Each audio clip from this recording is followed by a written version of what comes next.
India coffee climate resilient landscape ಕಾರ್ಯಕ್ರಮಕ್ಕೆ ಸ್ವಾಗತ. ಈ ಕಾರ್ಯಕ್ರಮದ ಮೊದಲ ಹಂತವಾಗಿ ಕರ್ನಾಟಕದ ಕೊಡಗು, ಹಾಸನ, ಚಿಕ್ಕಮಗಳೂರು ಮತ್ತು ಕೇರಳದ ವಾಯನಾಡ್ ಸೇರಿ 4 ಜಿಲ್ಲೆಗಳ 50,000ಕ್ಕೂ ಹೆಚ್ಚು ಸಣ್ಣ ಕಾಫಿ ಬೆಳೆಗಾರರ ಜೊತೆ ಕೆಲಸ ಮಾಡಲಾಗುತ್ತಿದೆ. ಈ 4 ಜಿಲ್ಲೆಗಳು ಭಾರತದ ಸುಮಾರು 90% ಕಾಫಿ ಉತ್ಪಾದಿಸುತ್ತವೆ. ಹವಾಮಾನ ಬದಲಾವಣೆಯ ಸವಾಲುಗಳ ಹಿನ್ನೆಲೆಯಲ್ಲಿ ತಮ್ಮ ಕಾಫಿ ತೋಟಗಳಲ್ಲಿ ಪುನರ್ಚೇತನ ಕೃಷಿ ವಿಧಾನಗಳನ್ನು ಅನುಸರಿಸಿ ಆದಾಯ ಹೆಚ್ಚಿಸಿಕೊಂಡು ತಮ್ಮ ಜೀವನ ಗುಣಮಟ್ಟ ಉತ್ತಮಪಡಿಸಿಕೊಳ್ಳುವ ಮೂಲಕ ಕಾಫಿ ಬೆಳೆಗಾರ ಸಮುದಾಯಕ್ಕೆ ಮುಂದಿನ ವರ್ಷಗಳು ಆಶಾದಾಯಕವಾಗಲು ICCRL ಯೋಜನೆ ಬೆಂಬಲಿಸುತ್ತದೆ. JDE Peets, ಹಿಂದೂಸ್ತಾನ್ ಯೂನಿಲಿವರ್ ಮತ್ತು IDH ಸಂಸ್ಥೆಗಳು ಈ ಕಾರ್ಯಕ್ರಮವನ್ನು ಬೆಂಬಲಿಸಿ ನಿರ್ವಹಿಸುತ್ತಿವೆ. ಸಾರ್ವಜನಿಕ ಮತ್ತು ಖಾಸಗಿ ಸಹಭಾಗಿತ್ವದ ಮೂಲಕ ನಾಗರಿಕ ಸಮಾಜ ಸಂಘಟನೆಗಳು ಕಾರ್ಯಕ್ರಮವನ್ನು ಅನುಷ್ಠಾನ ಮಾಡುತ್ತಿವೆ. ಪ್ರಾತ್ಯಕ್ಷಿಕೆ ವಿಡಿಯೋಗಳ ಮೂಲಕ ಪುನರ್ಚೇತನ ಕೃಷಿಯ ತತ್ವಗಳನ್ನು ಸುಲಭವಾಗಿ ಅರ್ಥ ಮಾಡಿಕೊಳ್ಳಲು ಈ ತರಬೇತಿಗಳನ್ನು ಆಯೋಜಿಸಲಾಗಿದೆ. ಇದರ ಮೂಲಕ ನಮ್ಮ ಸಣ್ಣ ಕಾಫಿ ಬೆಳೆಗಾರರು ಪುನರ್ಚೇತನ ಕೃಷಿ ಪದ್ಧತಿಗಳನ್ನು ಅಳವಡಿಸಿಕೊಂಡು ಅನುಸರಿಸಲು ಸುಲಭವಾಗುವಂತೆ ಮಾಡುವುದು ನಮ್ಮ ಉದ್ದೇಶ. ನಮ್ಮ ಕಾಫಿ ಬೆಳೆಗಾರರು ತಮ್ಮ ಸಾಮಾಜಿಕ ಮತ್ತು ಆರ್ಥಿಕ ಗುಣಮಟ್ಟ ಉತ್ತಮಪಡಿಸಿಕೊಳ್ಳುವುದರ ಜೊತೆಗೆ ನಮ್ಮ ಪರಿಸರದ ಉತ್ತಮ ನಿರ್ವಹಣೆಗೆ ಕೈಜೋಡಿಸುವಂತೆ ಮಾಡುವುದು ಕೂಡ ನಮ್ಮ ಉದ್ದೇಶ. ಬನ್ನಿ, ಹೆಚ್ಚು ಹೆಚ್ಚು ಕಾಫಿ ಉತ್ಪಾದಿಸೋಣ, ಪುನರ್ಚೇತನ ಕೃಷಿ ಮಾಡೋಣ.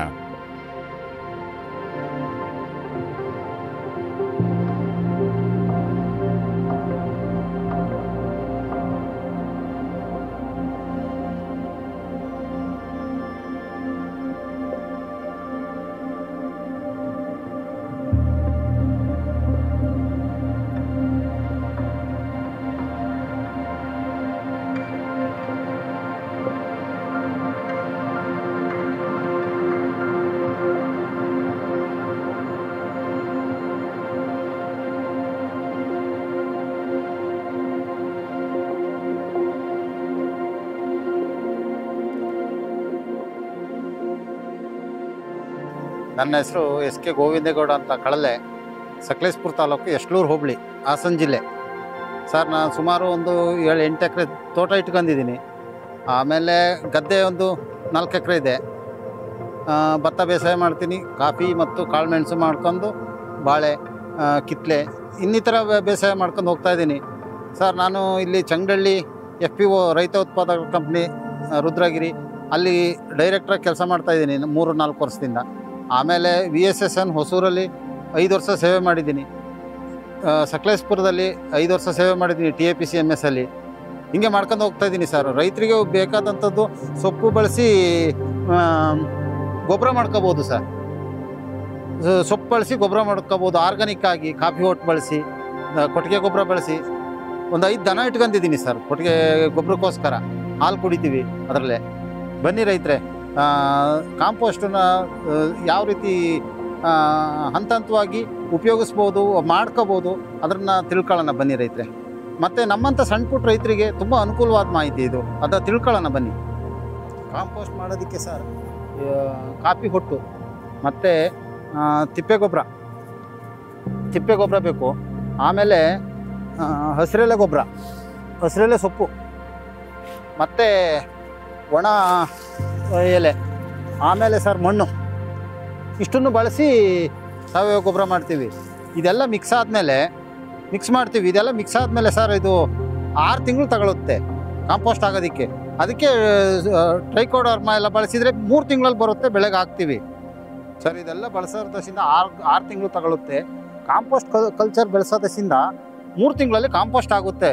ರೈತರಿಗೆ ತುಂಬ ಅನುಕೂಲ ಆಗುತ್ತೆ. ಟ್ರೈಕೋಡರ್ಮ ಬಳಸೋದ್ರಿಂದ ಕಾಳುಮೆಣಸಿನ ಸೊರಗು ರೋಗಕ್ಕೆ ತುಂಬ ಅನುಕೂಲ. ಸಾವಯವ ಗೊಬ್ಬರದ ಜೊತೆಗೆ ಸರ್ ಕಾಂಪೋಸ್ಟ್ ಕಲ್ಚರ್ನ ಬಳಸಿ, ಟ್ರೈಕೋಡರ್ಮನ ಬಳಸಿ ಕಾಳುಮೆಣಸು ಮತ್ತು ಕಾಫಿಗೆ ಬಳಸೋದ್ರಿಂದ ತುಂಬ ರೋಗ ರುಜಿನಗಳು ಕಡಿಮೆ ಆಗ್ತವೆ. ರೈತರಿಗೆ ತುಂಬ ಅನುಕೂಲ ಆಗುತ್ತೆ. ನೋಡಿ ರೈತರೆ, ನಾವು ಮಾಡೋ ಜಾಗ ಸಾವಯವ ಕೃಷಿಗೆ ಸಾವಯವ ಗೊಬ್ಬರ ಮಿಕ್ಸ್ ಮಾಡುವಾಗ ನಾವು ಮಾಡೋ ಜಾಗನೂ ತುಂಬ ಚೆನ್ನಾಗಿರಬೇಕು. ಆ ಜಾಗ ವಿಶಾಲವಾಗಿರಬೇಕು ಮತ್ತು ಇಳಿಜಾರಾಗಿರಬೇಕು. ಮರದ ನೆರಳು ಬೇಕು ತುಂಬ. ಎಲ್ಲನೂ ಬಳಸಿ ಇಲ್ಲಿ ಮಾಡಿದರೆ ತುಂಬ ಕಾಂಪೋಸ್ಟು ಚೆನ್ನಾಗಾಗುತ್ತೆ, ಚೆನ್ನಾಗಿ ಬರುತ್ತೆ.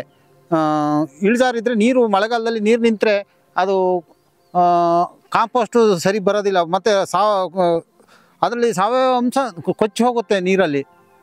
ನೋಡಿ ರೈತರೆ, ಈಗ ಏನೇನು ಬೇಕು ಅಂತೆಲ್ಲ ತಿಳ್ಕೊಂಡಾಯ್ತು. ಜಾಗ ಯಾವ ಥರ ಇರಬೇಕು ಅಂತಲೂ ತಿಳ್ಕೊಂಡಾಯ್ತು. ಈಗ ನಾನು ಯಾವ ಥರ ಮಿಕ್ಸ್ ಮಾಡಬೇಕು ಅನ್ನೋದು ಹೇಳ್ಕೊಡ್ತೀನಿ.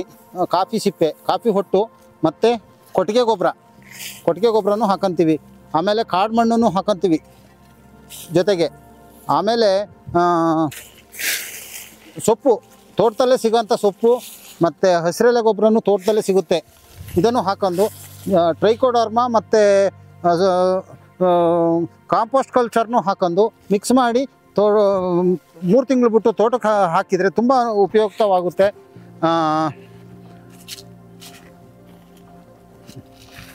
ತುಂಬ ಅನುಕೂಲವಾಗುತ್ತೆ ರೈತರೆ.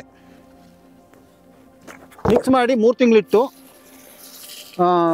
ತೋಟಗಳಿಗೆ ಬಳಸಿದರೆ ತುಂಬ ಇದನ್ನು ಮಿಕ್ಸ್ ಮಾಡಿ ಒಂದು ಟಾರ್ಪಲ್ಲು ಅಥವಾ ಸೊಪ್ಪು ಅಥವಾ ಏನಾದರೂ ಮುಚ್ಚಿ 3 ತಿಂಗಳಿಟ್ಟರೆ ಅದು ಹಾಳಾಗೋ ರೀತಿ ಕಾಡು ಮಣ್ಣು ಕೊನೆಗೆ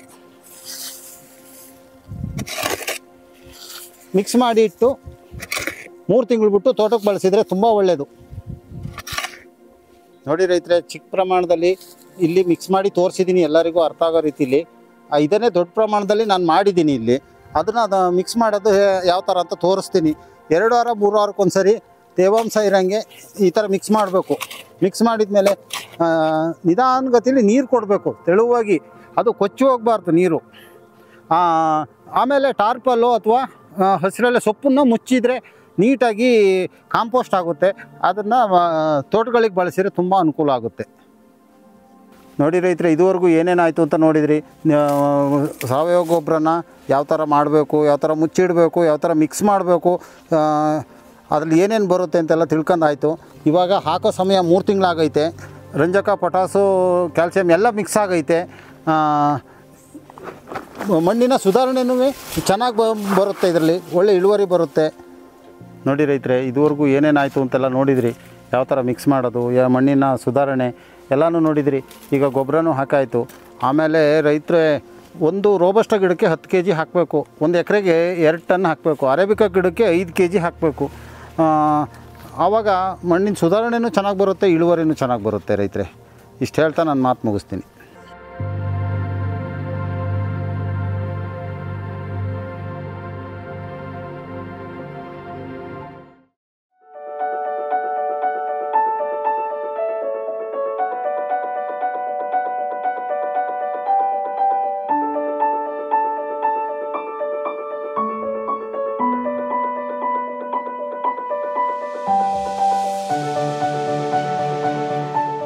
ನಮಸ್ಕಾರ ಎಲ್ಲರಿಗೂ. ನನ್ನ ಹೆಸರು ಕೃಷ್ಣಮೂರ್ತಿ ಅಂತ ಹೇಳ್ಬಿಟ್ಟು, ನಾನು ಸಣ್ಣ ಕಾಫಿ ಬೆಳೆಗಾರ. ನನಗೆ 3 ಎಕರೆ ಕಾಫಿ ತೋಟ ಇದೆ. ಅದರಲ್ಲಿ 1.5 ಎಕರೆ ಅರೇಬಿಕಾ ತೋಟ ಇದೆ ಮತ್ತು ಕೆಳಗಡೆ 1.5 ಎಕರೆ ರೋಬಸ್ಟಾ ತೋಟ ಇದೆ. ನಾವಿವತ್ತು ಕಾಫಿ ತೋಟದಲ್ಲಿ ಕಾಡು ಜಾತಿಯ ಮರಗಳ ಬಗ್ಗೆ, ಮರಗಳ ಮಹತ್ವ ಮತ್ತು ಉಪಯೋಗಗಳನ್ನು ತಿಳ್ಕೊಳ್ಳೋಣ. ನಮ್ಮ ದೇಶದ ಕಾಫಿಯನ್ನು ನಾವು ನೆರಳನ್ನೇ ನಾವು ಜಾಸ್ತಿ ಬೆಳೀತಾ ಇದ್ದೀವಿ. ಈ ನೆರಳಿನಲ್ಲಿ ಬೆಳೆಯೋದ್ರಿಂದ ಏನಾಗುತ್ತೆ ಅಂತ ಹೇಳಿದರೆ, ಕಾಫಿ ತೋಟದಲ್ಲಿ ಒಂದು ತಂಪಾದ ವಾತಾವರಣ ಸೃಷ್ಟಿಯಾಗುತ್ತೆ ಆ ನೆರಳಿನಿಂದ.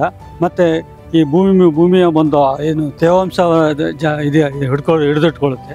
ಮತ್ತು ಈ ನೆರಳಿನ ಮರಗಳೇನು ಕೆಳಗಡೆ ಎಲೆಯನ್ನು ಉದುರಿಸಿದಾಗ ಅದು ಗೊಬ್ಬರವಾಗಿ ಫರ್ಟಿಲಿಟಿಯನ್ನು ಜಾಸ್ತಿ ಮಾಡುತ್ತೆ. ನೀವು ಈಗ ಕಾಫಿ ತೋಟದಲ್ಲಿ ನೋಡಿದರೆ, ನಾವು ಸ್ಥಳೀಯವಲ್ಲದ ಮರಗಳಾದ ಸಿಲ್ವರ್ ಓಕು ಮತ್ತು ಇತರೆ ಸ್ಥಳೀಯವಲ್ಲದ ಮರಗಳಿಗೆ ಹೋಲಿಸ್ಕೊಂಡ್ರೆ ಈ ಸ್ಥಳೀಯ ಮರಗಳಿಗೆ ಇಂದ ತುಂಬಾ ಅನುಕೂಲತೆಗಳಿವೆ. ಸ್ಥಳೀಯ ಮರಗಳು ಬೇರೆ ಜಾತಿಯ ಮರಗಳಿಗೆ ಹೋಲಿಸ್ಕೊಂಡ್ರೆ ಕಾಫಿ ತೋಟಗಳಲ್ಲಿ ತುಂಬ ಹಲವಾರು ವರ್ಷಗಳು ಇರ್ತವೆ. ಹಾಗೆ ಈ ಸ್ಥಳೀಯ ಮರಗಳನ್ನು ಅವಲಂಬಿಸ್ಕೊಂಡು ಬೇರೆ ಪಕ್ಷಿ ಪ್ರಾಣಿಗಳು ಅವಲಂಬಿಸ್ಕೊಂಡಿರ್ತವೆ. ಮತ್ತು ಇದನ್ನು ನಾವು ಬೇರೆ ಜೀವವೈವಿಧ್ಯವನ್ನು ನಾವು ಇದರಲ್ಲಿ ಕಾಣ್ಬೋದು. ನಾವು ಸ್ಥಳೀಯ ಮರಗಳನ್ನು ನಾವು ಯಾವಾಗ ನೆಡಬೇಕಂತ ಹೇಳಿದರೆ, ಮೇ ಅಥವಾ ಜೂನ್ ಮಳೆ ಇನ್ನೇನು ಬಂದಿರುತ್ತೆ, ಫಸ್ಟ್ ಮಳೆ, ಅವಾಗ ನೆಡ್ಬೋದು. ಇನ್ನೊಂದು ಅಂತ ಹೇಳಿದರೆ, ಮಳೆಗಾಲ ಎಲ್ಲ ಮುಗಿದ ಮೇಲೆ ಸೆಪ್ಟೆಂಬರ್ ಮತ್ತು ಅಕ್ಟೋಬರ್ನಲ್ಲೂ ಸೂಕ್ತವಾದ ಸಮಯ ಅಂತ ಹೇಳ್ಬೋದು ನೆಡಲಿಕ್ಕೆ. ಇಲ್ಲಿವರೆಗೂ ನಿಮಗೆ ಸ್ಥಳೀಯ ಮರಗಳು ಎಲ್ಲೆಲ್ಲಿ ಸಿಗುತ್ತದೆ, ಏನು ಯಾವ ನರ್ಸರಿ ಸಿಗುತ್ತೆ ಅಂತ ಹೇಳಿದ್ದೀವಿ. ಮತ್ತು ಮುಂದೆ ಸಣ್ಣ ರೈತರಿಗೆ ಯಾವ ಮರಗಳನ್ನು ನಾವು ಶಿಫಾರಸು ಮಾಡ್ತೀವಿ ಅಂತ ಹೇಳಿದರೆ, ಮೊದಲನೇದಾಗಿ ಹತ್ತಿ ಮರ ನೋಡ್ತಾ ಇದ್ರಲ್ಲ ನೀವು, ಮರ ಇದನ್ನು ನೀವು ತೋಟದಲ್ಲಿ ಹಾಕ್ಬೋದು. ಒಂದು 5 ರಿಂದ 10 ಮರಗಳನ್ನು ಹಾಕ್ಬೋದು ನೀವು ಎಕರೆಗೆ. ಇದು ಬಿಳಿ ಬಸರಿ ಅಂತ ಹೇಳ್ಬಿಟ್ಟು, ಇದನ್ನು ಸಹಿತ ನೀವು ತೋಟಗಳಲ್ಲಿ ಸ್ಥಳೀಯ ಮರವಾಗಿ ನೆಡ್ಬೋದು ನೀವು. ಈಗೇನು ನೋಡ್ತಾ ಇದ್ದೀರಾ, ಇದು ನೇರಳೆ ಮರ ಅಂತಿದ್ದು. ಇದು ಹಣ್ಣು ಬಿಡುತ್ತೆ. ಇದು ಪಕ್ಷಿಗಳಿಗೆಲ್ಲ ಪ್ರಿಯವಾದ ಹಣ್ಣು. ಇದು ನಾವು ತಿನ್ಬೋದು. ಇದನ್ನು ಸಹಿತ ನಾವು ತೋಟಗಳಲ್ಲಿ ಶಿಫಾರಸು ಮಾಡ್ತಾಯಿದ್ವಿ. ಮತ್ತು ಇದು ಏನು ನೋಡ್ತಾ ಇದ್ದೀರಾ, ಇದು ಮೆಣಸ ಬೇರೆ ಅಂತ ಮರ. ಇದು ಬೊಕ್ಕಳ ಅಂತ ಹೇಳ್ಬಿಟ್ಟು ಇದು ಹಣ್ಣು ಬಿಡುತ್ತದೆ. ಇದು ಸಹಿತ ಪಕ್ಷಿಗಳಿಗೆ ಆಹಾರ ಒದಗಿಸ್ತದೆ. ಈಗೇನು ನೋಡ್ತಾ ಇದ್ರೆ ಎತ್ತರವಾಗಿ ಬೆಳೆದಿರ್ತಿರೋ ಕಾಡು ಮಾವಿನ ಮರ. ಇದನ್ನು ಸಹಿತ ನೀವು ತೋಟಗಳಲ್ಲಿ ನೆಡ್ಬೋದು. ಈಗೇನು ನೋಡ್ತಾ ಇದ್ರೆ ಇದು ಚಿಗುರು, ಎಲ್ಲ ಚಿಗುರಿದೆ. ಇದು ಹೊಸದಾಗಿ ಇದು ಹೊನ್ನೆ ಮರ. ಇದನ್ನು ಸಹಿತ ತೋಟಗಳಲ್ಲಿ. ಹಾಲುವಾಣ ಮರ, ಇದು ಸ್ಥಳೀಯವಾಗಿ ಸಿಗ್ತಕ್ಕಂಥ ಮರ. ಇದನ್ನು 2ನೇ ಹಂತದ ನೆರಳು ಮರವಾಗಿ ನಾವು ಪರಿಗಣಿಸ್ತಿದ್ದೀವಿ ಅರೇಬಿಕಾದಲ್ಲಿ. ನೋಡ್ತಾ ಇರೋದು ಹೆಬ್ಬಲಸು. ಇದು ಸಹಿತ ತೋಟಗಳಲ್ಲಿ ನೆಡ್ಬೋದು ನಾವು. ಈಗೇನು ನೋಡ್ತಾ ಇದ್ರೆ ಇದು ಹಲಸಿನ ಮರ. ಇದನ್ನು ಸಹಿತ ಕಾಫಿ ತೋಟದಲ್ಲಿ ನೆಡ್ಬೋದು. ಮೊದಲನೇದಾಗಿ ಗಿಡ ನೆಡಬೇಕಂತ ಮೊದಲೇ ನಾವು ಮಣ್ಣನ್ನು ಮೇಲ್ಗಡೆ ಕ್ಲೀನ್ ಮಾಡಿಕೊಂಡು ಆ ಮೇಲ್ ಪದರವನ್ನು ಮಾತ್ರ ಸಪ್ರೇಟಾಗಿ ಮಣ್ಣನ್ನು ತೆಗೆದಿಟ್ಕೋಬೇಕು. ಈಗ ಪಿಟ್ಟಿನ ಅಳತೆ ಎಷ್ಟಿರ್ಬೇಕಂತ ಹೇಳಿದ್ರೆ 1 ಅಡಿ ಅಗಲ, 1 ಅಡಿ ಆಳ ಮತ್ತು 1 ಅಡಿ ಎತ್ತರ ಇದಿರಬೇಕು. ಈಗ ನೋಡ್ತಾ ಇದ್ದೀರಲ್ಲ, ಈ ಗುಂಡಿ 1 ಅಡಿ ಆಳ, ಅಗಲ ಮತ್ತು ಎತ್ತರ ಇದೆ. ಇದಕ್ಕೆ ಈಗ ರೆಡಿಯಾಗಿದೆ ಗಿಡ ನೆಡಲಿಕ್ಕೆ. Compost 50 gram rock phosphate. ಗಿಡವನ್ನು ನೆಡುವ ಮುನ್ನ ಮೊದಲನೇದಾಗಿ ರಾಕ್ ಫಾಸ್ಫೇಟನ್ನು ತಳಭಾಗಕ್ಕೆ ಹಾಕ್ಕೊಳ್ಬೇಕು. ಚೆನ್ನಾಗಿ ಕಳಿತ ಕಾಂಪೋಸ್ಟ್ ಗೊಬ್ಬರ. ಈಗೇನು ರಾಕ್ ಫಾಸ್ಫೇಟ್ 50 ಗ್ರಾಮು ಮತ್ತು ಕಾಂಪೋಸ್ಟ್ ಗೊಬ್ಬರ ಹಾಕಿದ ಮೇಲೆ ಈ ತಂದಿರ್ತಕ್ಕಂಥ ಸಸಿಯನ್ನು ಮಧ್ಯಭಾಗದಲ್ಲಿ ಇಟ್ಬಿಟ್ಟು ಸುತ್ತ ಏನು ಮೇಲ್ಮಣ್ಣು ಏನಿದೆ ಅದನ್ನು ಸುತ್ತಲೂ ಹಾಕ್ಬಿಟ್ಟು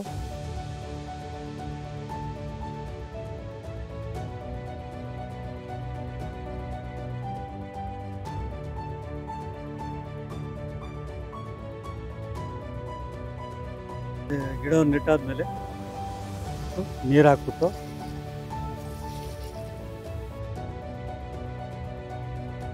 ಈ ಒಂದು ಸ್ಥಳೀಯ ಮರಗಳನ್ನು ನಾವು ನೆಡೋದ್ರಿಂದ ಅಥವಾ ಉಳಿಸ್ಕೊಳ್ಳೋದ್ರಿಂದ ನಾವು ನಮ್ಮ ಕಾಫಿ ತೋಟದ ಇಳುವರಿನೂ ಕಾಫಿ ಇಳುವರಿಯನ್ನು ಹೆಚ್ಚಿಸ್ಬೋದು ಮತ್ತು ಕಾಫಿ ತೋಟದ ಮಣ್ಣಿನ ಫಲವತ್ತತೆಯನ್ನು ನಾವು ಹೆಚ್ಚಿಸ್ಕೊಳ್ಬೋದು.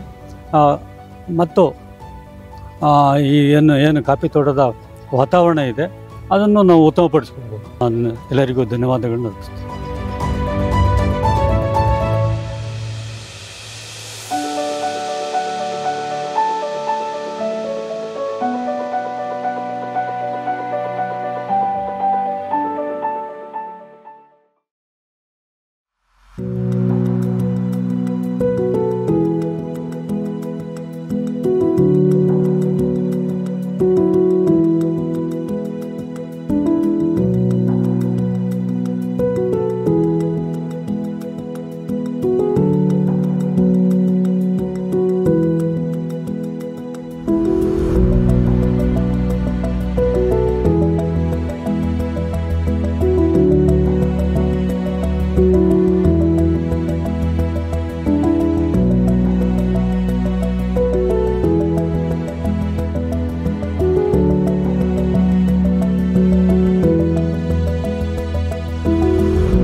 ನಮಸ್ತೆ, ನನ್ನ ಹೆಸರು ಕಾಂತರಾಜು.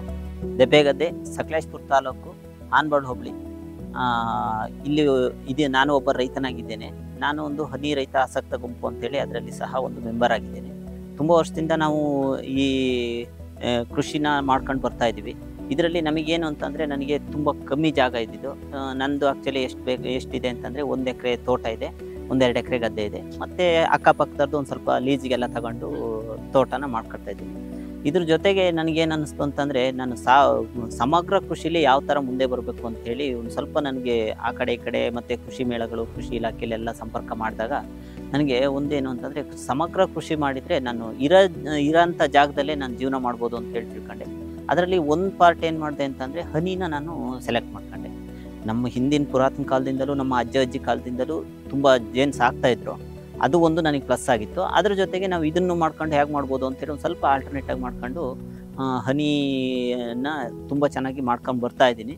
ಈಗ ನಾನು ಹೇಳ್ದಂಗೆ ನಮ್ಮಂಥ ಸಣ್ಣ ರೈತರುಗಳಿಗೆಲ್ಲ ಬೇರೆ ಸೋರ್ಸ್ಗಳು ಬೇಕು. ಯಾಕೆ ಅಂತಂದರೆ ಇವತ್ತಿನ ಪರಿಸ್ಥಿತಿಲಿ ನಾವು ಜಮೀನು ತಗೊಂಡು ತೋಟ ಮಾಡೋಕ್ಕಾಗಲ್ಲ. ಆ ಇರೋ ಜಮೀನಲ್ಲೇ ಯಾವ ಥರ ನಾವು ಮಾಡ್ಕೊಳ್ಬೇಕು ಅಂತಂದರೆ, ಈಗ ನನಗೆ ತಿಳಿದ ಮಟ್ಟಿಗೆ ಏನಾಯಿತು ಅಂತಂದರೆ, ಸಮಗ್ರ ಕೃಷಿಲಿ ಜೇನನ್ನು ಸಹ ಒಂದು ಪ್ಯಾರ ಆಗಿ ನಾನು ಇಟ್ಕೊಂಡಿದ್ದಾಗ ನನಗೆ ಆ ಜೇನಿನ ಬಗ್ಗೆ ತುಂಬ ಒಂದು ಸ್ವಲ್ಪ ನಾಲೆಡ್ಜ್ ಇತ್ತು, ಮೊದಲೇ ಇತ್ತು. ಯಾಕೆ ಅಂದರೆ ನಮ್ಮ ತಾತನ ಕಾಲದಿಂದಲೂ ಅದನ್ನೇನು ಮಾಡ್ತಾಯಿದ್ರು. ನಾವೆಲ್ಲ ಮೊದಲೆಲ್ಲ ಮಡಿಕೆಯಲ್ಲಿ ಅವರು ತುಪ್ಪ ತೆಗಿತಾ ಇರ್ಬೇಕಾದ್ರೆ ನಾನು ಹೋಗಿ ನೋಡ್ತಾ ಇದ್ದೆ. ಅದ್ರ ಬಗ್ಗೆ ಒಂದು ಸ್ವಲ್ಪ ಜಾಸ್ತಿ ಇಂಟ್ರೆಸ್ಟ್ ಬಂತು.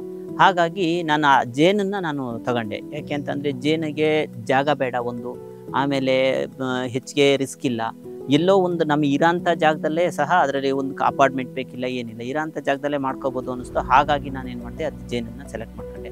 ಹಾಗಾಗಿ ಅದನ್ನು ಒನ್ ಬೈ ಮಾಡ್ಕೊಂಡು ಬರ್ತಾ ಈಗ ತುಂಬ ಚೆನ್ನಾಗಿ ಮಾಡ್ಕೊಂಡಿದ್ದೀನಿ. ಮತ್ತು ಒಳ್ಳೆ ಲಾಭವೂ ಇದೆ ಇದರಲ್ಲಿ. ಜೇನಲ್ಲಿ ಲಾಭ ಮಾಡ್ಬೋದು. ಮತ್ತು ನಮಗೆ ಮೇಯ್ನ್ ಏನಾಗುತ್ತೆ ಅಂದರೆ, ಇರೋ ಚಿಕ್ಕ ತೋಟದಲ್ಲಿ ಇಳುವರಿನ ಜಾಸ್ತಿ ತೆಗಿಬೇಕು ಅಂತಂದರೆ ನಮಗೆ ಆ್ಯಕ್ಚುಲಿ ಜೇನಿದ್ರೆ ನಮ್ಮ ಒಂದು ತುಂಬ ಚೆನ್ನಾಗಿ ಇಳುವರಿ ಬರುತ್ತೆ. ಹಾಗಾಗಿ ನಾನು ಜೇನನ್ನು ಸೆಲೆಕ್ಟ್ ಮಾಡ್ಕೊಂಡು ಅದ್ರ ಬಗ್ಗೆ ನಾನು ಮುಂದಿನ ಇದರಲ್ಲಿ ಹೇಳ್ತೀನಿ. ಯಾವ ಥರ ಮಾಡಬೇಕು, ಯಾವ ಥರ ಕೂರಿಸ್ಬೇಕು, ಅದ್ರ ಬಗ್ಗೆ ನಾನೊಂದು ಮಾಹಿತಿ ಕೊಡ್ತೀನಿ.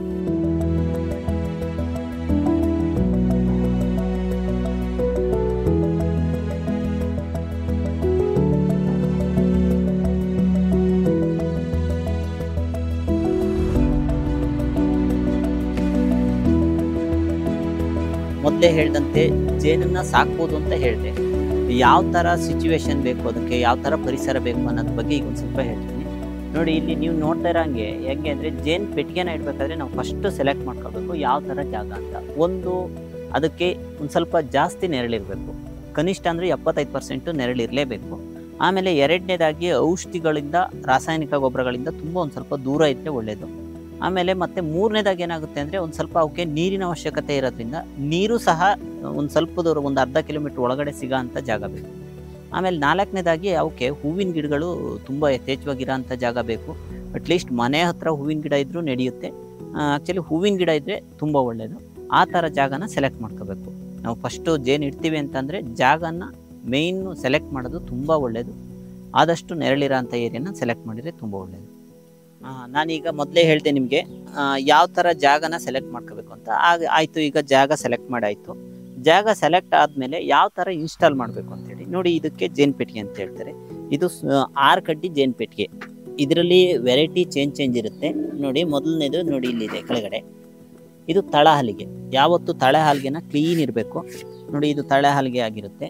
ಅದರ ಮೇಲ್ಗಡೆಗೆ ನೋಡಿ, ಇದು ಸಂಸಾರ ಕೋಣೆ ಅಂತೇಳಿ, ಇದನ್ನು ಇದ್ರ ಮೇಲ್ಗಡೆ ಇಟ್ಕೋಬೇಕು. ನೋಡಿ, ಇಲ್ಲಿ ಕಾಣ್ತಾ ಇದೆ, ಇದು ಬಂದು ಸಂಸಾರ ಕೋಣೆ ಅಂತ ಹೇಳ್ತೀವಿ. ಈ ಸಂಸಾರ ಕೋಣೆಯಲ್ಲಿ ಏನಾಗಿರುತ್ತೆ ಅಂತಂದರೆ, ಇದರಲ್ಲಿ ಅದು ಜೇನು ಸಂಸಾರ ಮಾಡೋದಕ್ಕೆ ಏನು ಬೇಕೋ ಅದನ್ನು ಈ ಪೆಟ್ಟಿಗೆಯಲ್ಲಿ ಇಟ್ಕೊಂಡಿರುತ್ತೆ.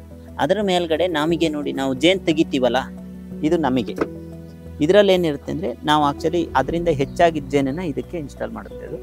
ಅದನ್ನು ನಾವು ತಗೊಳ್ಳೋ ಅಂಥ ಪೆಟ್ಟಿಗೆ. ಅದಾದಮೇಲೆ ಇದು ಮೇಲ್ಗಡೆ ಟಾಪ್ ಕವರ್, ಇದು ಇಷ್ಟಿರುತ್ತೆ.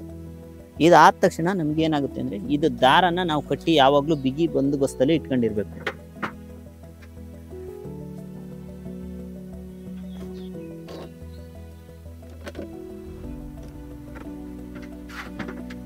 ನೋಡಿ, ಈ ಥರ ಕಟ್ಟಿದ್ದೆ ಆದರೆ ನಿಮಗೆ ಮಳೆಗಾಲದಲ್ಲಿ ಮತ್ತು ಯಾವುದಾದ್ರೂ ಪ್ರಾಣಿಗಳು ಯಾವುದಾದ್ರೂ ಅಕಸ್ಮಾತಾಗಿ ಏನಾದ್ರು ಬಂದು ಉಣ್ಸಿದ್ರೆ, ಕೆಳಗಡೆ ಬೀಳ್ಸಿತ್ತು ಅಂದರೆ ಏನೂ ಡ್ಯಾಮೇಜ್ ಆಗಲ್ಲ. ಹಾಗಾಗಿ ಇಷ್ಟು ಒಂದು ಜೇನು ಪೆಟ್ಟಿಗೆ ಏನು ನಾವು ಮಾಡ್ತೀವಿ, ಇದರಲ್ಲಿ ಇಷ್ಟು ಸಾಮಗ್ರಿಗಳು ಇದ್ರ ಜೇನು ಪೆಟ್ಟಿಗೆಯಲ್ಲಿ ಇರುತ್ತೆ. ನೋಡಿ, ನಾನು ಮೊದಲು ಹೇಳ್ದಂಗೆ ಇದು ನೋಡಿ ಸಂಸಾರ ಕೋಣೆ. ಇದರಲ್ಲಿ ಕಡ್ಡಿಗಳು ಲಾಂಗ್ ಇರುತ್ತೆ, ಸ್ವಲ್ಪ ಲಾಂಗ್ ಇರುತ್ತೆ. ನಾವು ಜೇನು ತೆಗಿಯೋ ಕಡ್ಡಿ ಏನಿರುತ್ತೆ ಅದೊಂದು ಸ್ವಲ್ಪ ಚಿಕ್ಕದಿರುತ್ತೆ. ಇದರಲ್ಲಿ ನೋಡಿ ಟೋಟಲಿ 6 ಕಡ್ಡಿ ಇರುತ್ತೆ. ಈ ಕಡೆ 3, ಈ ಕಡೆ 3 ಇರುತ್ತೆ. ಇದು ಸಮಾನಾಂತರದಲ್ಲಿ ಇಟ್ಕೊಳ್ಬೇಕು. ಇದಕ್ಕೆ ಆಲ್ರೆಡಿ ಜೇನನ್ನು ಕೂರಿಸಿದ್ರೆ ಜೇನು ಹುಳನ್ನು ಇದಕ್ಕೆ ಬಿಟ್ಟರೆ ಇದು ಸಂಸಾರದಲ್ಲಿ ಮಾಡ್ತಾ ಇರುತ್ತೆ. ನೋಡಿ, ನೆಕ್ಸ್ಟಿಗೆ ಇದು ಇದ್ರ ಮೇಲ್ಗಡೆ ಇಡೋ ಅಂಥದ್ದು. ನೋಡಿ, ಇದು ಅಳತೆಯಲ್ಲಿ ಚಿಕ್ಕ ಇರುತ್ತೆ. ಈ ಫ್ರೇಮು ಅಳತೆಯಲ್ಲಿ ಚಿಕ್ಕ ಇರುತ್ತೆ. ಇದನ್ನಿಟ್ಟು ಒಂದು 15ರಿಂದ 20 ದಿವಸದ ಮೇಲ್ಗಡೆ ಈ ಮೇಲ್ಗಡೆ ಚೇಂಬರ್ನ ಇಡಬೇಕು. ಇದರಲ್ಲಿ ಆ್ಯಕ್ಚುಲಿ ತುಪ್ಪ ಬಂದಿರುತ್ತೆ. ಇದನ್ನು ನಾವು ಮಾತ್ರ ತಗೊಳ್ಳೋದು. ಅದು ಕೆಳಗಡೆದು ಜೇನು ಹುಳುಗಳಿಗೆ, ಇದು ಮೇಲ್ಗಡೆದು ನಾವು ತಗೊಳ್ಳೋದಕ್ಕೆ. ಅದ್ರ ಮೇಲ್ಗಡೆ ನೋಡಿ ಟಾಪ್ ಕವರ್ ಇರುತ್ತೆ. ಕ್ಲೋಸ್ ಮಾಡಿದರೆ ಇಲ್ಲಿಗೆ ಒಂದು ಜೇನು ಪೆಟ್ಟಿಗೆ ಕ್ಲಿಯರ್ ಆಯಿತು. ಈ ಥರ ಇರುತ್ತೆ.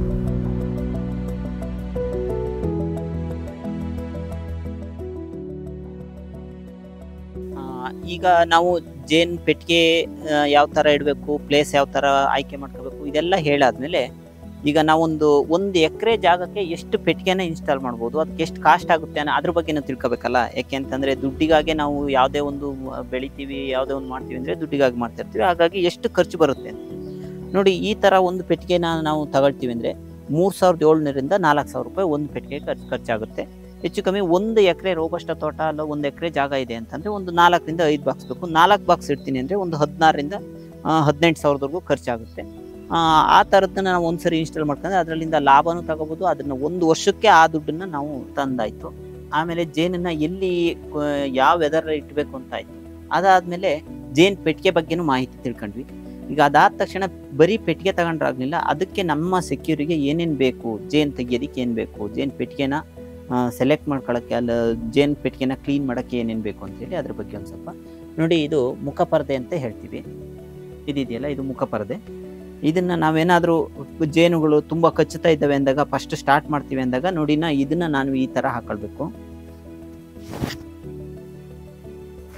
ಈಗ ನೋಡಿ, ಇದು ನಮಗೆ ಹುಳು ಸಡನ್ನಾಗಿ ಬಂದರೆ ಕಚ್ಚಲ್ಲ. ಇದು ಒಂದನೇದಾಯಿತು. ಇದಾದ ತಕ್ಷಣ ಹ್ಯಾಂಡ್ ಗ್ಲೌಸ್ಗಳು ಬೇಕು. ಹ್ಯಾಂಡ್ ಗ್ಲೌಸ್ ಅಂದರೆ ಯಾಕೆ ಅಂತಂದರೆ ಇದೇನಾದ್ರು ಹುಳಗಳು ನಮಗೆ ಬಂದು ಕಚ್ಚುತ್ತವೆ ಅಂತೇಳಿ. ಗೇಟ್ ಆದಮೇಲೆ ಈಗ ನೋಡಿ ಚಾಕು, ಇದು ಚಾಕ್ಗಳು ಸಹ ಬೇಕು. ಯಾಕೆ ಅಂತಂದರೆ ಅರಿನ ಕಟ್ ಮಾಡೋದಕ್ಕೆ, ಸೈಡ್ ಏನಾದ್ರು ಸಿಗಾಕೊಂಡಿದ್ರೆ ಅದನ್ನು ತೆಗೆಯೋದಕ್ಕೆ ಚಾಕ್ ಬೇಕು. ಅದಾದಮೇಲೆ ನೆಕ್ಸ್ಟು ನಮಗೆ ನೋಡಿ ಇದು ಹೊಗೆತಿದಿ ಅಂತೇಳಿ. ಹೊಗೆತಿದಿ ಅಂತಂದರೆ ಯಾಕೆ ಅಂತಂದರೆ ಇದು ನಮಗೆ ಅಕಸ್ಮಾತಾಗಿ ಏನಾದರೂ ಜೇನು ಹುಳುಗಳು ಚುಚ್ಚುತ್ತವೆ ಅಂದಾಗ ಇದನ್ನು ಯೂಸ್ ಮಾಡಬೇಕು. ಅದ್ರ ಜೊತೆಗೆ ಇದು ತೆಂಗಿಂದು ಹೊಚ್ಚು, ತೆಂಗಿಂದು ಜುಂಗು ಅಂತ ಹೇಳ್ತೀವಿ, ತೆಂಗಿಂದು ಕಜಬೆ ಅಂತ ಹೇಳ್ತೀವಿ. ಇದನ್ನು ನೋಡಿ ಇದ್ರೊಳಗಡೆ ಹಾಕಿ ಇದಕ್ಕೊಂದು ಸ್ವಲ್ಪ ಅದ್ರ ಜೊತೆಗೆ ಒಂದು ಸಿಗರ್ಲೆಟ್ರ್, ಯಾಕೆಂದರೆ ಅದಕ್ಕೆ ಬೆಂಕಿ ಹಾಕ್ಕೊಂಡು ಒಂದು ಸ್ವಲ್ಪ ಹೊಗೆ ಮಾಡ್ಕೊಳ್ಳೋಕ್ಕೆ ಇದನ್ನು ಈ ಥರ ಇನ್ಸ್ಟಾಲ್ ಮಾಡ್ಕೊಂಡು ಇದು ಹೊಗೆ ತಿದಿ ಅಂತ ಹೇಳಿ ಹೇಳ್ತೀವಿ. ಇದನ್ನು ಅಕಸ್ಮಾತಾಗಿ ತುಂಬ ಜೇನುಹುಳ ಕಚ್ಚುತ್ತಾ ಇದ್ದಾವೆ ಅಂದಾಗ ಒಂದು ಸ್ವಲ್ಪ ಈ ಥರ ಲೈಟಾಗಿ ಹಾಕೊಂಡ್ರೆ ಹುಳ ಕಚ್ಚೋದು ಕಮ್ಮಿ ಆಗುತ್ತೆ. ಅದಾದಮೇಲೆ ಈಗ ಜೇನು ಕೂರ್ಸಿ ಆಯಿತು, ಅದೆಲ್ಲ ಆಯಿತು. ಜೇನು ತೆಗಿಬೇಕಾದ್ರೆ ಈ ಹತಾರ್ಗಳೆಲ್ಲ ಇಟ್ಕೊಂಡ್ವಿ. ಅದಾದಮೇಲೆ ನಾವು ಜೇನನ್ನ ಮಾಡ್ತೀವಿ ಅಂತಂದರೆ ಒಂದು ಮಿಷಿನ್ ಬೇಕು. ಇದನ್ನು ಸಹ ನಾವು ಇಟ್ಕೊಳ್ಬೇಕು. ಇದರೊಳಗಡೆ ಏನಾಗುತ್ತೆ ಅಂದರೆ ನೋಡಿ, ನಾನು ಮೊದಲೇ ಹೇಳ್ದಂಗೆ ಇದರಲ್ಲಿ ನಾವು ಜೇನು ತೆಗಿಯೋಂಥ ಕಡ್ಡಿಗಳಿದೆ ನೋಡಿ, ಇದರಲ್ಲಿ ಅರಿ ಕಟ್ಟಿರುತ್ತೆ. ಇದನ್ನು ನೋಡಿ ಒಳಗಡೆ ಹಾಕಿ ನಾವು ಈಗ ತಿರುಗಿಸಿದ್ದೆ ಆಗಿದ್ರೆ ಈ ಹೋರಲ್ಲಿ ಜೇನು ಬರುತ್ತೆ. ಇಷ್ಟನ್ನ ನಾವು ಯಾವಾಗಲೂ ನಮ್ಮ ಜೊತೆನೇ ಇಟ್ಕೊಂಡಿರ್ಬೇಕು ಒಂದು ಜೇನು ಸಾಕ್ತೀವಿ ಅಂತ ಅಂದಾಗ.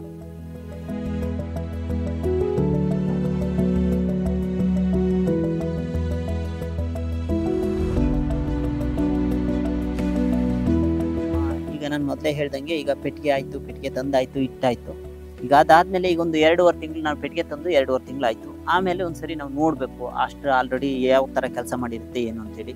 ನೀವು ಹೊಸದಾಗಿ ಪೆಟ್ಟಿಗೆ ಇಡೋದ್ರಿಂದ ಒಂದು ಸ್ವಲ್ಪ ಕಚ್ಚುವಂಥ ಚುಚ್ಚೋದು ಜೇನುಹುಳ ಒಂದು ಸ್ವಲ್ಪ ಸಾಮಾನ್ಯ ಇರುತ್ತೆ. ಆಗೇನು ಮಾಡಬೇಕು ಅಂದರೆ ನೋಡಿ, ಇದು ಹೊಗೆತಿದೆ ಅಂತೇಳಿ ಇದಕ್ಕೆ ತೆಂಗಿನ ಹೊಚ್ಚಲ್ಲಿ ಒಂದು ಸ್ವಲ್ಪ ಬೆಂಕಿ ಹಾಕಬೇಕು. ಬೆಂಕಿ ಹಾಕಿ ಇದ್ರೊಳಗಡೆ ಇಟ್ಟು ಈಗ ಆಲ್ರೆಡಿ ಹೊಗೆ ಬರ್ತಾ ಇದೆ.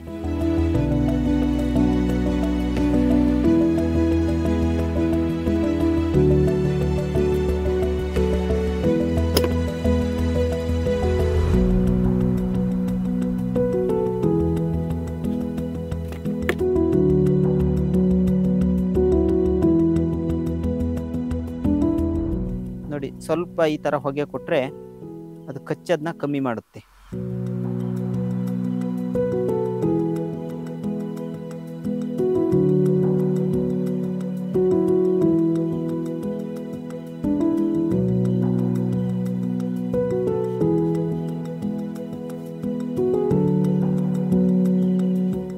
ನೋಡಿ, ಆಲ್ರೆಡಿ ತುಪ್ಪ ಬಂದಿದೆ. ಒಂದು 2ರಿಂದ 2.5 ತಿಂಗಳಾದಮೇಲೆ ಈ ಥರ ಇರುತ್ತೆ.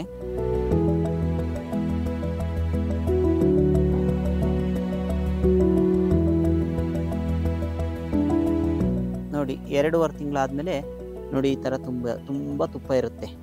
ನೋಡಿ ಈ ಥರ ಇದೆ. ಇದನ್ನು ಈಗ ನಾನು ಮೊದಲಿಗೆ ಮಿಷಿನ್ ತೋರಿಸಿದ್ನಲ್ಲ, ಆ ಥರ ಮಿಷಿನಿಗೆ ಚಾಕಲ್ಲಿ ಸೈಡ್ನ ಹೊಡೆದು ಆ ಮಿಷಿನ್ ಒಳಗಡೆ ಇಟ್ಟು ರೋಲ್ ಮಾಡಿದ್ದೆ ಆದರೆ ನಿಮಗೆ ಆಲ್ರೆಡಿ ತುಪ್ಪ ಬಂದಿರುತ್ತೆ. ಯಾವುದೇ ಕಾರಣಕ್ಕೂ ಕೆಳಗಡೆ ಅಡಿಮಣೆ ಪೆಟ್ಟಿಗೆ ಇದೆಯಲ್ಲ ಅದರದ್ದು ತುಪ್ಪನ ತೆಗಿಬಾರ್ದು.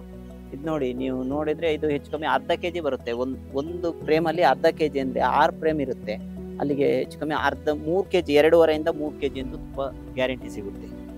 ಹಾಗಾಗಿ ಒಂದು ನಮಗೆ ಪಾಲಿನೇಷನ್ ಆದಂಗೂ ಆಯಿತು, ನಮ್ಮ ಪರಿಸರ ಉಳ್ದಂಗೂ ಆಯಿತು, ಅದೇ ಥರ ನಮಗೆ ದುಡ್ಡು ಸಹ ಬಂದಂಗಾಯಿತು. ಈ ಥರ ಇದೆ. ನೋಡಿ ನೀವು ಯಾವುದೇ ಫ್ರೇಮಲ್ಲಿ ತೆಗೆದ್ರೂ ತುಂಬ ಚೆನ್ನಾಗಿ ನೋಡಿ. ಈ ಫ್ರೇಮಲ್ಲೂ ಸಹ ನೋಡಿ ಆ ಥರ ಇದೆ.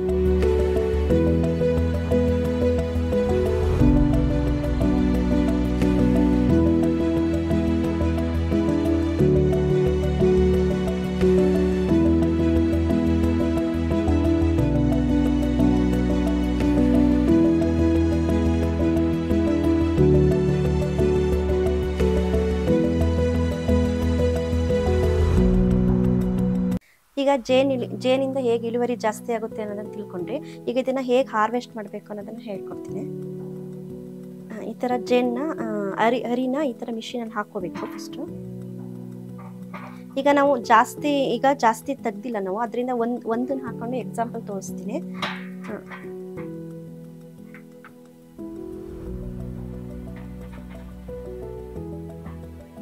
ಇದನ್ನ ಈ ಬಾಕ್ಸ್ ಒಳಗಡೆ ಹಾಕೊಂಡು ಈ ತರ ರನ್ ಮಾಡಬೇಕು. ಒಂದು ಸ್ವಲ್ಪ ರನ್ ಮಾಡಿದ್ಮೇಲೆ ಇಲ್ಲಿ ಜೇನುತುಪ್ಪ ಬರುತ್ತೆ. ತಿರುಗಿಸಿದ್ಮೇಲೆ ಜೇನುತುಪ್ಪ ಇಲ್ಲಿ ಬರುತ್ತೆ. ಇದನ್ನ ಕಲೆಕ್ಟ್ ಮಾಡ್ಕೋಬೇಕು.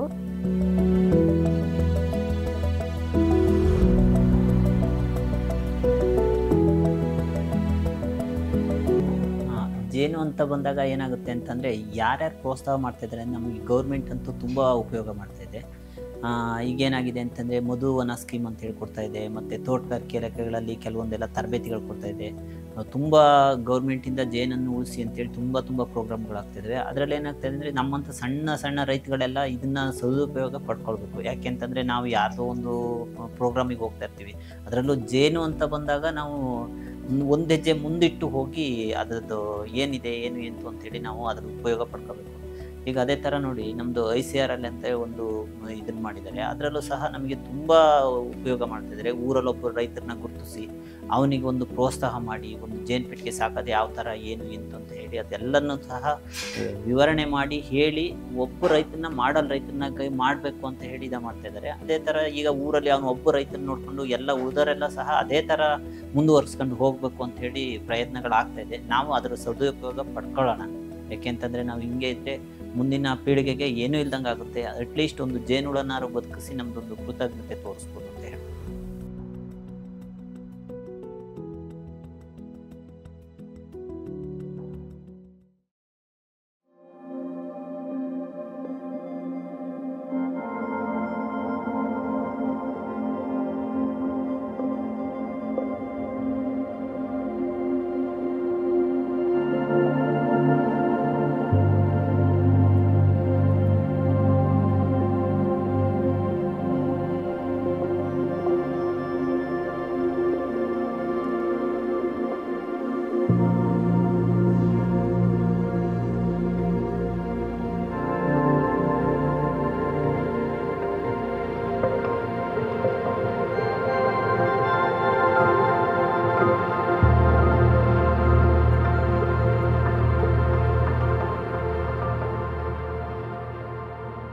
ನಮಸ್ಕಾರ, ನನ್ನ ಹೆಸರು ಶಶಿಧರ್ ಹೊಸಗದ್ದೆ ಅಂತೇಳಿ. ಸಕಲೇಶಪುರ ತಾಲೂಕಿನ ಹೊಸಗದ್ದೆ ಗ್ರಾಮದಲ್ಲಿ ವಾಸ ಇದ್ದೀವಿ. ನಾನೊಬ್ಬ ಸಣ್ಣ ಬೆಳೆಗಾರ. 2 ಎಕರೆ ರೋಬಸ್ಟಾ ಮತ್ತು 2 ಎಕರೆ ಅರೇಬಿಕಾ ತೋಟ ಇದೆ. ನಾನು ಸಮಗ್ರ ಕೃಷಿ ಪದ್ಧತಿ ಅಳವಡಿಸಿಕೊಂಡು ಕೃಷಿ ಮಾಡ್ತಾ ಇದ್ದೀನಿ. ನಾನು ಹಾಲು ಉತ್ಪಾದಕರ ಸಹಕಾರ ಸಂಘದಲ್ಲಿ ನಿರ್ದೇಶಕನಾಗಿ ಮತ್ತು ನಮ್ಮ ಜಮನಹಳ್ಳಿ ಕೃಷಿ ಪತ್ತಿನ ಸಹಕಾರ ಸಂಘದಲ್ಲಿ ಹಾಗೂ ನಂದಗೋಕುಲ ರೈತ ಉತ್ಪಾದಕ ಸಂಸ್ಥೆ ಒಂದು FPOನಲ್ಲೂ ಕೂಡ ಸದಸ್ಯನಾಗಿ ಸಕ್ರಿಯವಾಗಿ ಕೃಷಿ ಜೊತೆಗೆ ಅದರಲ್ಲೂ ತೊಡಗಿಸ್ಕೊಂಡು ಕೃಷಿ ಮಾಡ್ತಾ ಇದ್ದೀನಿ. ನಾನು ನನ್ನ ತೋಟದ ಮಣ್ಣು ಪರೀಕ್ಷೆ ಮಾಡಿಸಿದಾಗ pH 5.2 ಇದೆ ಅಂತ ತಿಳಿದು ಬಂತು. ನಮಗೆ ನಾವು ಕೊಟ್ಟಂಥ ರಾಸಾಯನಿಕ ಗೊಬ್ಬರ ಸರಿಯಾಗಿ ತೊಗೋಬೇಕು ಅಂದರೆ ನಮ್ಮ ತೋಟದಲ್ಲಿ 6.2ರಿಂದ 6.5 ಇದ್ದರೆ ಸೂಕ್ತ. ಹಾಗಾಗಿ ನಾವು ಈ ಮಣ್ಣು ಪರೀಕ್ಷೆ ಆಧಾರದ ಮೇಲೆ 750 kg ಸುಣ್ಣ ಬಳಸಬೇಕು ಅಂತೇಳಿ ವರದಿ ಬಂದಿದೆ. ಹಾಗಾಗಿ ಮಣ್ಣು ಪರೀಕ್ಷೆ ಮಾಡಿಸೋದು ಬಹಳ ಮುಖ್ಯ. ನಾನು ಮಣ್ಣು ಪರೀಕ್ಷೆ ಆಧಾರದ ಮೇಲೆ ನನ್ನ ತೋಟಕ್ಕೆ 1 ಎಕರೆಗೆ 750 kg ಡೋಲೋಮೈಟ್ ಸುಣ್ಣವನ್ನು ಬಳಸಿದ್ದೀನಿ. ಏನು ನಾವು ಕಾಫಿ ತೋಟಕ್ಕೆ ಮೊದಲನೇ ಹಂತದಲ್ಲಿ ನೀರು ಕೊಡ್ತೀವಿ, ಆವಾಗ ಮಾರ್ಚಿ ಕೊನೆ ವಾರದಲ್ಲಿ ಒಂದು ಗಿಡಕ್ಕೆ 75 ಗ್ರಾಮ್ನಂತೆ ನೈಟ್ರೋಬೋರ್ನ ಕೊಟ್ಟು ನೀರು ಕೊಡೋದ್ರಿಂದ ಗಿಡದ ಬೆಳವಣಿಗೆಗೆ ಸಹಕಾರ ಆಗ್ತದೆ. ಏನು ನಾವು ಹೂವಿನ ನೀರು ಕೊಡುವಾಗ 1 ಬ್ಯಾರಲ್ಗೆ 400 ಗ್ರಾಮ್ ಬಡ್ ಬಿಲ್ಡರ್ ಮತ್ತು 60 ml ಪ್ಲೋನೋಪಿಕ್ಸನ್ನು 200 ml ಲೀಟ್ರಿಗೆ ಬಳಸಿ ಸ್ಪ್ರೇ ಮಾಡೋದರಿಂದ ಕಾಯಿಯ ಸೆಟ್ಟಿಂಗು ಮತ್ತು ಗಾತ್ರದಲ್ಲಿ ತುಂಬ ಉಪಯೋಗ ಆಗ್ತದೆ, ಇಳುವರಿನಲ್ಲಿ ಹೆಚ್ಚಿಗೆ ಕೆಲಸ ಮಾಡ್ತದೆ. ಏನು ನಾವು ಕಾಫಿ ತೋಟದಲ್ಲಿ ಮೊದಲನೇ ಹಂತದ ಗೊಬ್ಬರವನ್ನು ಕೊಡುವಾಗ ಏನು ಮುಂಚೆ ಎಲ್ಲ ಯೂರಿಯಾ ಮಿಕ್ಸ್ಚರ್ನ ಕೊಡ್ತಿದ್ವಿ, ಅದರ ಬದಲು 19-19-19 ಕಾಂಪ್ಲೆಕ್ಸ್ ಗೊಬ್ಬರವನ್ನು ಬಳಸೋದ್ರಿಂದ ಇಳುವರಿಯಲ್ಲಿ ಮತ್ತು ಮಣ್ಣಿನ ಫಲವತ್ತತೆಯಲ್ಲಿ ತುಂಬ ಉಪಯೋಗ ಆಗ್ತದೆ. ಏನು ನಾವು ರಾಸಾಯನಿಕ ಗೊಬ್ಬರವನ್ನು ಬಳಸ್ತೀವಿ ಅದು ಏಪ್ರಿಲ್ ತಿಂಗಳಿನಲ್ಲಿ 1 ಎಕರೆಗೆ 20-20-0-13 3 ಚೀಲಕ್ಕೆ MOP 1 ಚೀಲನ ಮಿಕ್ಸ್ ಮಾಡಿ ಒಂದು ಗಿಡಕ್ಕೆ 150 ಗ್ರಾಮ್ ಕೊಡೋದ್ರಿಂದ ಗಿಡಗಳ ಬೆಳವಣಿಗೆಗೆ ಸೂಕ್ತವಾಗಿ ಬೆಳವಣಿಗೆ ಆಗ್ತದೆ. ಏಪ್ರಿಲ್ ತಿಂಗಳಿನಲ್ಲಿ 19-19-19 ಸ್ಪ್ರೇ ಗೊಬ್ಬರವನ್ನು 200 ಲೀಟರ್ ನೀರಿಗೆ 1 kg ಸ್ಪ್ರೇ ಗೊಬ್ಬರವನ್ನು ಬೆರೆಸಿ ಸ್ಪ್ರೇ ಮಾಡೋದರಿಂದ ಗಿಡಗಳ ಬೆಳವಣಿಗೆಗೆ ವೃದ್ಧಿ ಆಗ್ತದೆ. ಇದನ್ನು ನಾವು ಎಲೆಗಳ ಮುಖಾಂತರ ಕೊಡೋದ್ರಿಂದ ಗಿಡಗಳು ಬೇಗ ಬೆಳವಣಿಗೆ ಆಗ್ತದೆ. ಏನು ರಾಸಾಯನಿಕ ಗೊಬ್ಬರಗಳನ್ನ ಬಳಸ್ತೀವಿ ಅದ್ರ ಜೊತೆಗೆ ಈ ಕಾಂಪೋಸ್ಟ್ ಗೊಬ್ಬರಗಳನ್ನು ಬಳಸೋದ್ರಿಂದ ಕ್ರಮೇಣವಾಗಿ ರಾಸಾಯನಿಕ ಗೊಬ್ಬರವನ್ನು ಕಡಿಮೆ ಮಾಡ್ತಾ ಬರ್ಬೋದು, ಭೂಮಿಯ ಫಲವತ್ತತೆಯನ್ನು ಕೂಡ ಹೆಚ್ಚಿಸ್ಬೋದು. ನಾವು ಈಗ ಏನು ಮಣ್ಣು ಪರೀಕ್ಷೆ ಆಧಾರದ ಮೇಲೆ ರಾಸಾಯನಿಕ ಗೊಬ್ಬರಗಳನ್ನ ಬಳಸ್ತಾ ಇದ್ದೀವಿ. ಈಗಾಗಲೇ ನಾವು 19-19 ಗೊಬ್ಬರವನ್ನು ಕೊಟ್ಬಿಟ್ಟಿದ್ದೀವಿ. ಈಗ ನಾವು ಏಪ್ರಿಲ್ ತಿಂಗಳಿನಲ್ಲಿ 20-20-0-13 1 ಎಕರೆಗೆ 3 ಚೀಲ, ಹಾಗೇ ರೀತಿ 3 ಚೀಲಕ್ಕೆ 1ರಂತೆ MOP, ಇದನ್ನು 3 ಚೀಲಕ್ಕೆ 3 ಚೀಲ 20-20-0-13 1 ಚೀಲ MOPಯನ್ನು ಎರಡನ್ನು ಮಿಕ್ಸ್ ಮಾಡಿ ಏಪ್ರಿಲ್ ತಿಂಗಳಿನಲ್ಲಿ ಕೊಡೋದ್ರಿಂದ ಗಿಡದ ಬೆಳವಣಿಗೆಗೆ ತುಂಬ ಸಹಕಾರ ಆಗ್ತದೆ.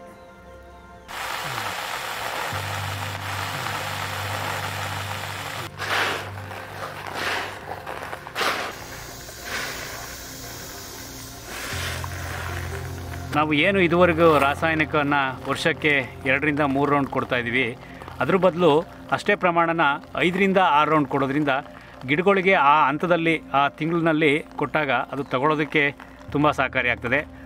ಅದರಿಂದ ನಾವು ಕೊಡೋ ಗೊಬ್ಬರನೇ 1-2-3 ಹಂತದಲ್ಲಿ ಕೊಡೋ ಬದಲು 5-6 ಹಂತದಲ್ಲಿ ಕೊಡೋದು ಸೂಕ್ತ.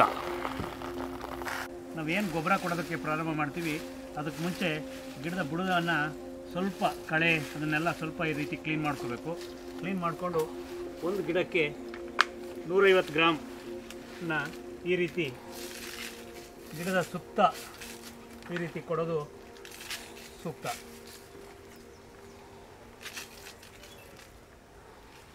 ಬೆಳೆಗಾರರೇ, ನಾವು ಇಷ್ಟೊತ್ತವರೆಗೂ ಏನು ನೋಡ್ಕೊಂಡು ಬಂದ್ವಿ, ನಾವು ರಾಸಾಯನಿಕನ 1 ವರ್ಷದಿಂದ ಹಂತವಾಗಿ ಬಳಸೋದ್ರಿಂದ ನಮ್ಮ ಖರ್ಚು ಕೂಡ ಕಡಿಮೆ ಆಗ್ತದೆ, ಹಾಗೆ ನಮ್ಮ ಆದಾಯನೂ ಕೂಡ ಹೆಚ್ಚಾಗ್ತದೆ. ಇದು ನನ್ನ ತೋಟದಲ್ಲಿ 1 ವರ್ಷದಿಂದ ನನಗಾದ ಅನುಭವ. ಇದು ನಾವು ಪರಿಸರಕ್ಕೂ ಕೂಡ ಒಂದು ಪೂರಕವಾಗಿ ಮಾಡೋದ್ರಿಂದ ಹೆಚ್ಚು ರಾಸಾಯನಿಕನ ಸೇರಿಸೋದು ಕೂಡ ಕಡಿಮೆ ಆಗ್ತದೆ. ಹಾಗಾಗಿ ಆದಾಯದ ಜೊತೆ ಪರಿಸರನೂ ಕೂಡ ಚೆನ್ನಾಗಿರ್ತದೆ. ನಮ್ಮ ಪರಿಸರ ಕೂಡ ಚೆನ್ನಾಗಿರೋದ್ರಿಂದ ನಾವು ಕೂಡ ಖುಷಿಯಾಗಿರ್ಬೋದು, ನಮ್ಮ ಆದಾಯನ ಕೂಡ ವೃದ್ಧಿ ಆಗ್ತದೆ, ನಮ್ಮ ಖರ್ಚು ಕೂಡ ಕಡಿಮೆ ಆಗ್ತದೆ.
ನಮಸ್ಕಾರ ಬೆಳೆಗಾರರೇ, ನನ್ನ ಹೆಸರು ಸುಮಾ ಲೋಕೇಶ್.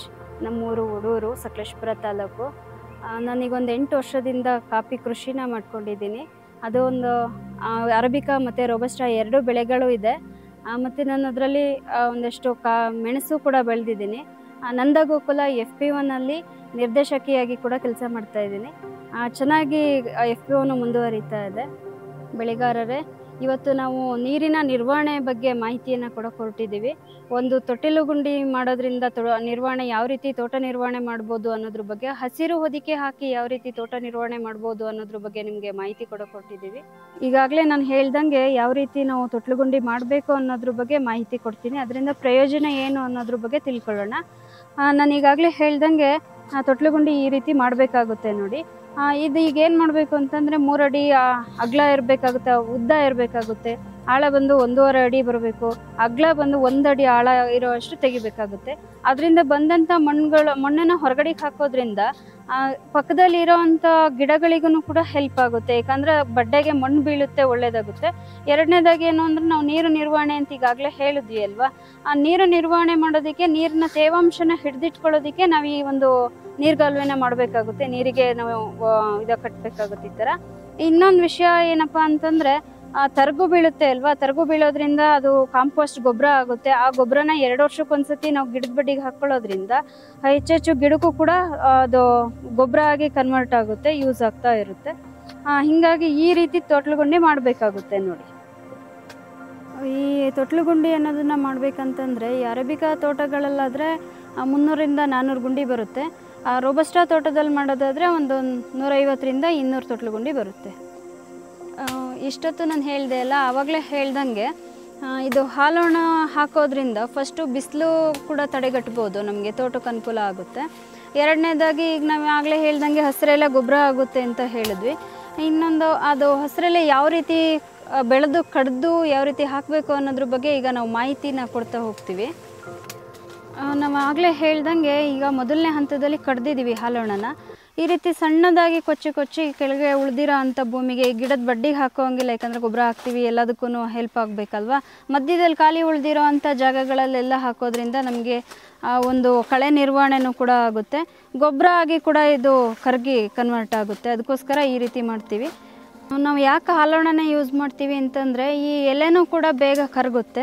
ಇನ್ನೊಂದು ಇದರಲ್ಲಿ ನಾರು ಆಗಿರ್ಬೋದು, ಇದ್ರ ಕಾಂಡ ಆಗಿರ್ಬೋದು, ಇದೆಲ್ಲದೂ ಕರಗೋದ್ರಿಂದ ನಮಗೆ ಗೊಬ್ಬರದ ಅಂಶ ಇದರಿಂದ ಸಿಗುತ್ತೆ. ಅದಕ್ಕೋಸ್ಕರ ನಾವು ಹಾಲೋಣನೇ ಹೆಚ್ಚಿನದಾಗಿ ಯೂಸ್ ಮಾಡ್ತೀವಿ. ಇಷ್ಟೊತ್ತು ನಾನು ಹೇಳಿದ್ನಲ್ವ, ಏನು ನೀರುಗುಂಡಿ ಮಾಡೋದಾಗಿರ್ಬೋದು, ಹಸಿರೆಲೆ ಗೊಬ್ಬರ ಮಾಡ್ಕೊಳ್ಳೋದಾಗಿರ್ಬೋದು, ಮಲ್ಚಿಂಗ್ ಮಾಡೋದ್ರಿಂದ ನಮ್ಮಂಥ ಸಣ್ಣ ರೈತರುಗಳಿಗೆ ಎಲ್ಲದು ಹೆಲ್ಪ್ ಆಗುತ್ತೆ. ಅದ್ರ ಜೊತೆಗೆ ನಾವು ಇಳುವರಿ ಕೂಡ ಜಾಸ್ತಿ ಮಾಡ್ಕೋಬೋದು, ಫಲವತ್ತತೆ ಆಗುತ್ತೆ, ಭೂಮಿ ನೀರಿನ ಒಂದು ಅಂಶನೂ ಕೂಡ ಹಿಡಿದಿಟ್ಕೊಳ್ಳೋ ಅಂಥದ್ದಾಗುತ್ತೆ. ಇದರಿಂದ ನಾವು ಮುಂದೆ ಬರ್ಬೋದು, ಆದಾಯ ಕೂಡ ದ್ವಿಗುಣ ಆಗುತ್ತೆ. ನೀವೆಲ್ಲರೂ ಇದನ್ನು ಬಳಕೆ ಮಾಡ್ಕೊಳ್ಳಿ. ಇಷ್ಟೊತ್ತು ನನ್ನ ಮಾತುಗಳನ್ನ ಕೇಳಿದ್ದಕ್ಕೆ ಧನ್ಯವಾದಗಳು.